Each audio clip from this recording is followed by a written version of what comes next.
Thank you very much for the introduction and for the invitation. As I have changed my presentation as a result of sitting in on since yesterday, and I think there are several things. So I put the Arctic a little bit into context. Can we imagine 6 points? Can we imagine a world without ice? I tried to answer that, and I can do it nicely on the previous presentation. What we should do, why we don't do it, then talk about the Arctic and the challenges before us, and looking a little bit into the future. I am indeed a political scientist, but I work in an engineering world since many years, and I try to be an interdisciplinary person.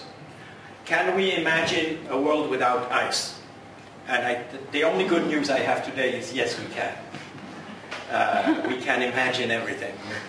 But it is not a world we want to live in.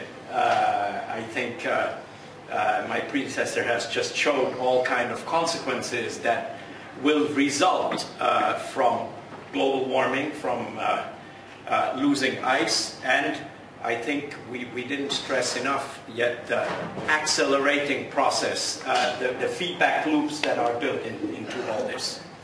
I just wanted to remember that in 1986, UNEP, United Nations Environmental Program, had asked me to write fact sheets about the societal consequences of climate change.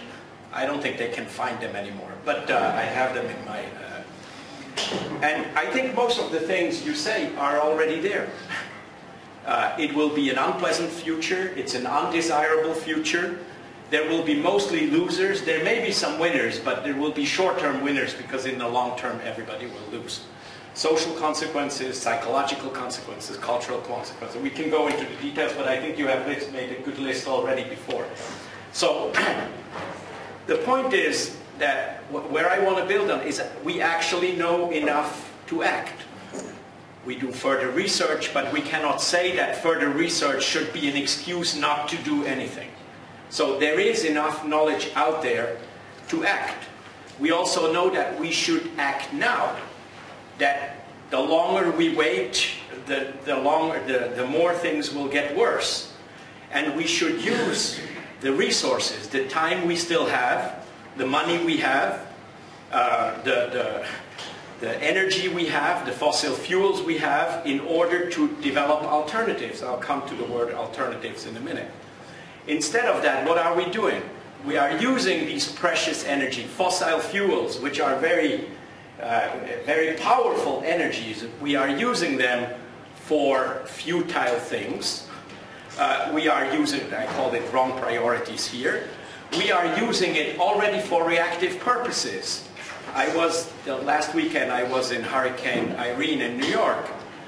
We are using all that to fix the problems that are already caused in part by climate change, which we have to, of course.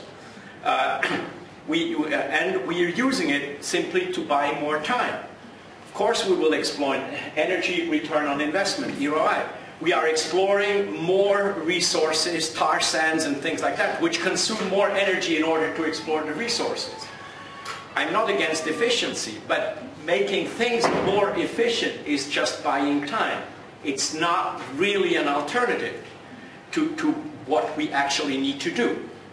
So this evolution is not likely to change.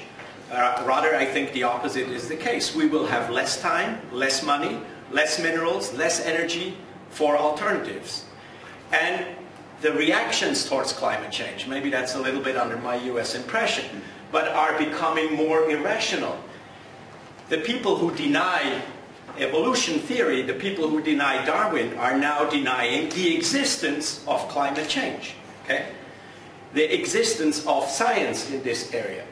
And this is increasing, is not decreasing. Okay?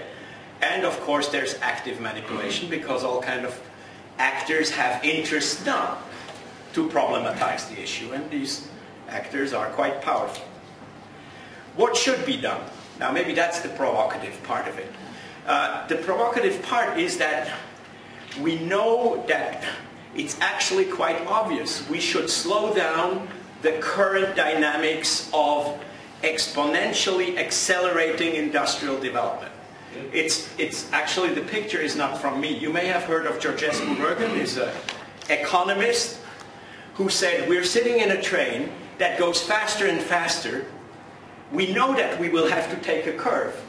But the faster we go, the less likely it is that we will be able to take the curve. Therefore, slow down, decelerate, will give us the chance to, I think that's a good picture. We have to travel less, to transport less, to consume less, especially fossil fuel. And I'm using this word here because this is a research project we'll do, leave it in the ground. There is, I think that's provocative.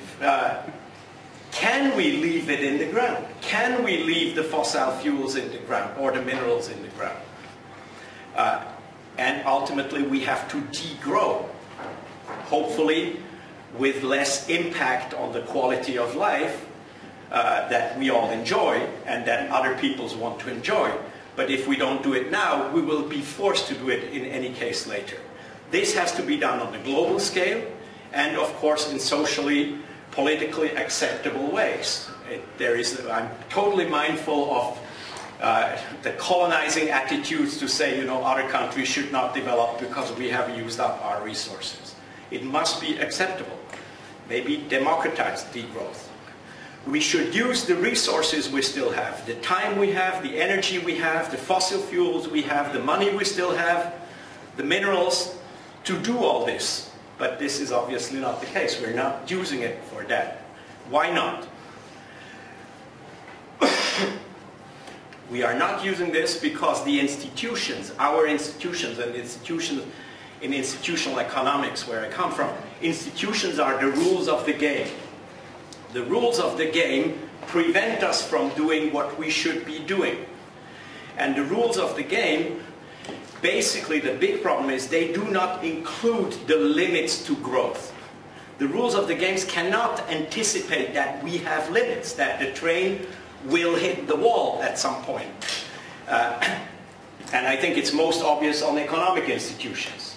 I mean, the economic institutions by definition have some sort of growth imperative. They cannot take the limits into account. They can figure out the limits and then a new thing to make more money out of the limits. Scientific institutions, I think we have seen here, we are very specialized, we are fragmented, we are not disciplinary, so we are pushing further and further, but we don't see the big picture. Technological institutions. What happens in technological institutions and universities today is we are commercializing piecemeal innovations. That's what our technological universities have become. We invent things that we can sell. That's fine. But those are always little things that you can put on the market immediately, not systemic technologies. And of course, cultural institutions, cultural rules. Individualism is not helpful. Consumerism is not helpful. And the only institution that we actually have historically to solve collective problems, that's my political science point, the nation state is least capable of dealing with the limits. It is a development agency. It promotes development, it promotes growth, and it needs economic growth in order to exist. So the state is not actually a very helpful tool to dealing with the limits. And of course it is also of military origin, so everything, whenever something challenges the state, we have talked yesterday about it, becomes a security issue. Securitization, I'll come back to that. So that means you cannot talk about it anymore. It prevents alternatives from emerging. As long as we are just fixated on the state as the solution, I think we're not exploring alternative. What does that mean in the Arctic for the Arctic? That's actually what I initially planned to talk about. So Arctic states, like all other states, will extract their minerals, their fossil fuels, to the end. They will use the shipping opportunities as they can. We have seen this morning shipping routes and things like that. The Russians will go into open Arctic if they are not prevented by somebody else there. This will happen. That's what states will do. Okay? And we had a good discussion about Greenland yesterday. But I see, unfortunately, Greenland will go down exactly the same route. Okay. So that's states. That's everything is within the state jurisdiction. Then you can still say there is an open Arctic Ocean which the states do not control. What happens to that? No territorial claims. And the paradox, I think, and the point why I'm actually interested in the Arctic is because it's such a paradox. Maybe I can show it here. I have this slide here.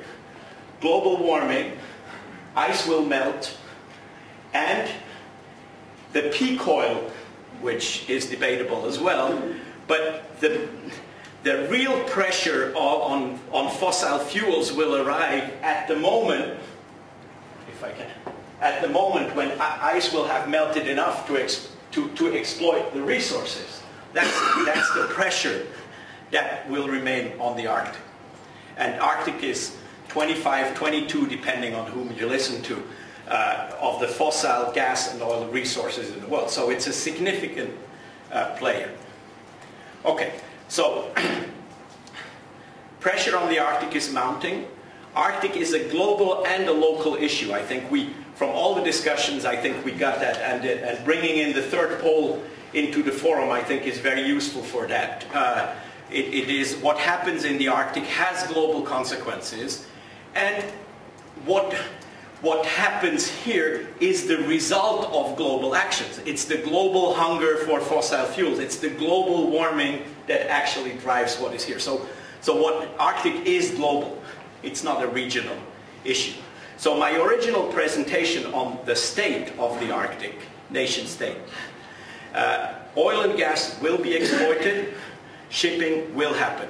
States will be the key players in this. Privates, oil companies, gas companies will act by authorization of the states. They will need the states to really explore. They need the concessions, they need this. They will not come by themselves. Okay?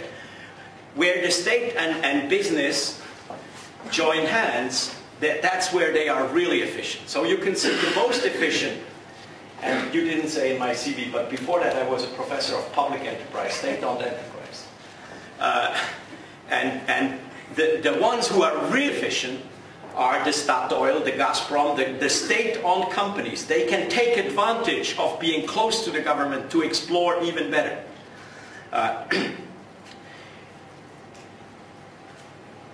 When you can invoke security, national threats, then exploitation of resources will even go fastest and furthest. And the indigenous peoples, the only dissenting voice, will be silenced and instrumentalized. I hope this will give rise to a discussion.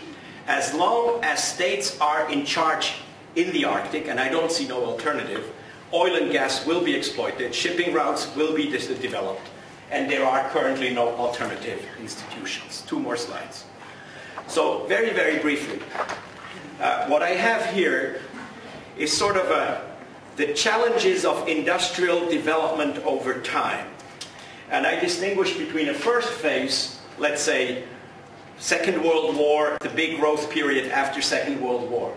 You can see input challenges, the input challenges out, how do we fuel industrial development, and if I manage to do this.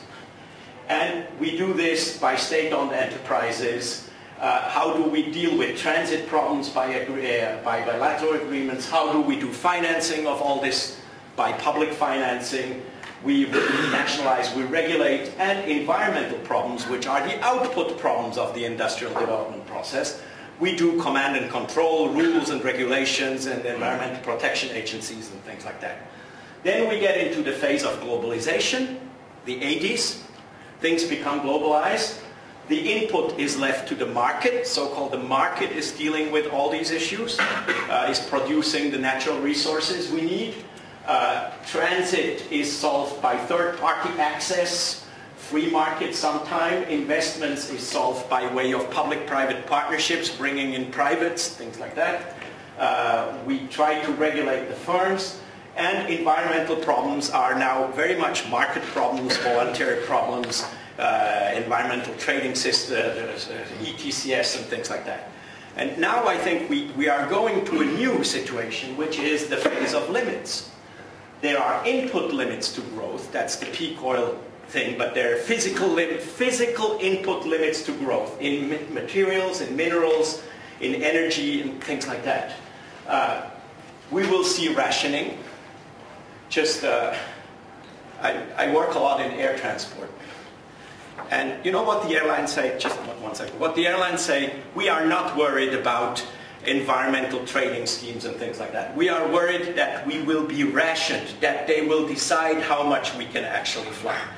And things will become security issues on the outside. On the output side, I think it will be, we will have geoengineering as the answer. So this is my last slide and finish here. We are in phase 3 now. There are input limits and output limits. We will see, we talked about it yesterday, securitization of energy, rationing, control of transport routes, securitization of the environment. The environment will be a military problem, therefore we will use geoengineering. And we will have the social end, and we can come back to the social, political, all the consequences that we have seen before from climate change. But they will be exacerbated by geoengineering. There will be more equality because some solutions will be engineered for some people and not for others. There will be more conflict. Decisions will already be conflictual, and the consequences will be conflictual. And it will destroy what it will be left of the livelihoods of indigenous peoples and cultures, the only alternative we could have had. And it will force us to play God, because once you have engaged in geoengineering, you will have to deal with the consequences of geoengineering, probably through more geoengineering. So, back to the beginning, we know we must act now. We know that the longer we wait, the more time, the more difficult it will be, and we will have less and less options and less resources. And my argument simply is that we could start in the Arctic, because the Arctic makes a difference by leaving it in the ground. Thank you.